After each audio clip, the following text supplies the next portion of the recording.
Bismillahirrahmanirrahim. Assalamualaikum warahmatullahi wabarakatuh.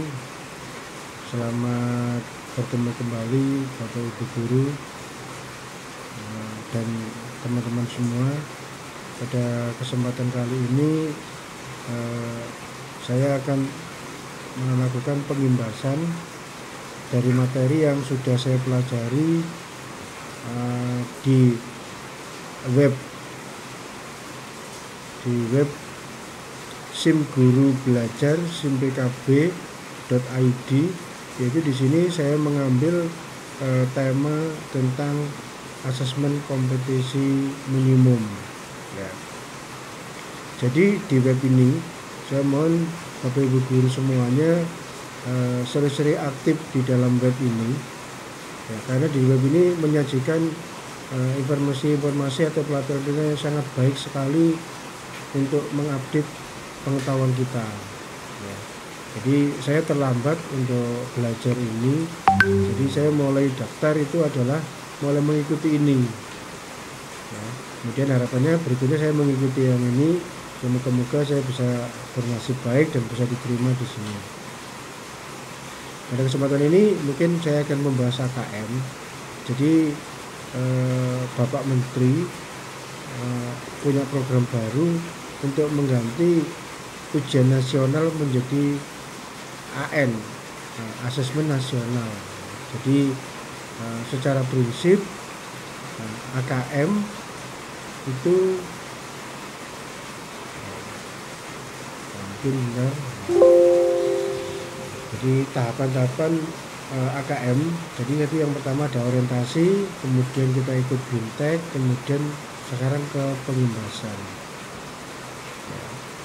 Jadi program ini sebetulnya bertujuan untuk menjawab persoalan guru yang dalam menghadapi asesmen kompetisi minimum diantara adalah berkembangnya miskonsepsi tentang asesmen nasional, adanya malpraktek pembelajaran dan melakukan persiapan menghadapi asesmen nasional.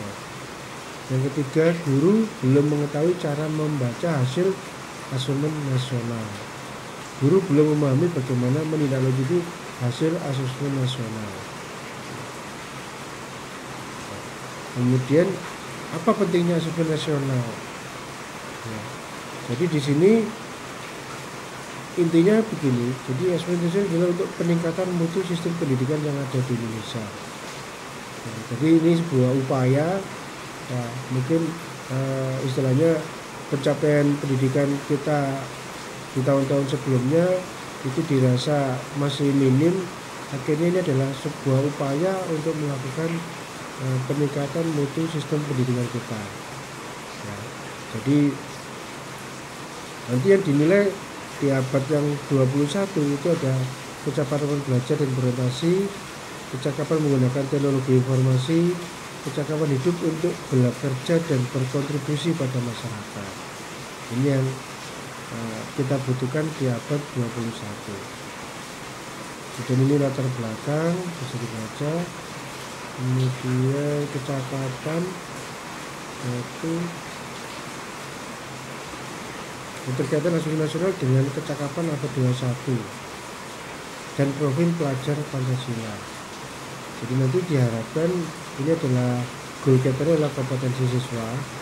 Jadi diharapkan kecakapan hidup di abad 21, kemudian profil pelajar Pancasila terukur melalui asesmen nasional berupa ada AKM, ada survei karakter dan survei lingkungan belajar.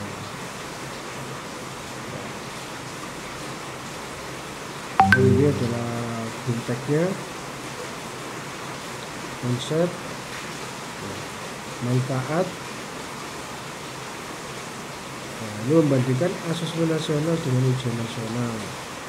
Jadi kalau tujuan pelaksanaan untuk mengevaluasi mutu terkait sistem satuan pendidikan, untuk mengevaluasi, kemudian jenjang penilaian SD, SMP, SMA, SMK atau jenjang dan dasar dan menengah. Ini mulai dari SMP, SMA, levelnya ini subjeknya ini, model soalnya seperti ini ya.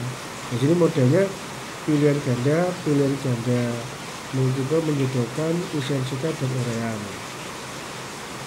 Sasaran penilaian seperti ini, metode penilaian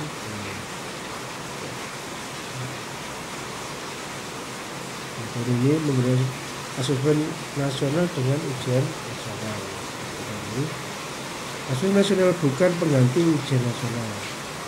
Asesmen nasional lebih memberikan gambaran yang lebih utuh dan luas mengenai mutu pendidikan, bukan hanya sekedar kognitif namun karakter dan etika belajar. Nah, ini yang harus kita pahami semua ini Bapak.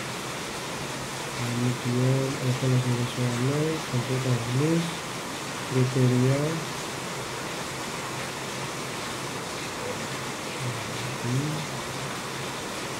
tidak lanjut, itu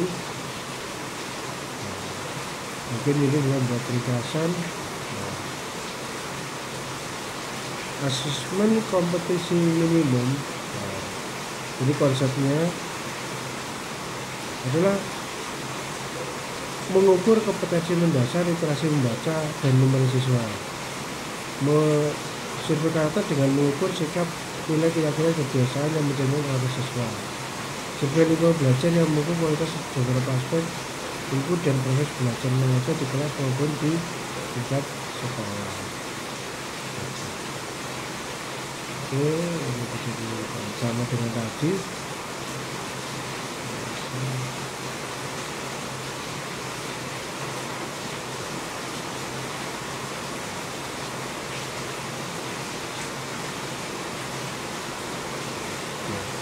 Jadi kalau dari yang saya pelajari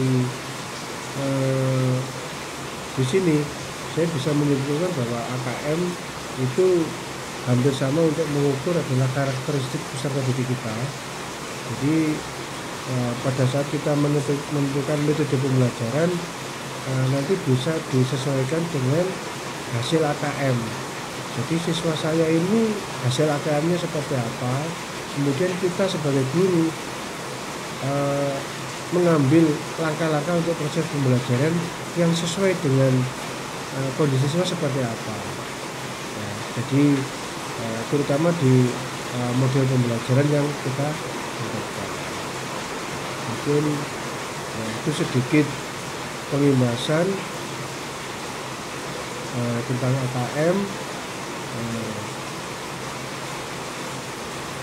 Jika ada pertanyaan bisa disampaikan atau di chat di link nanti.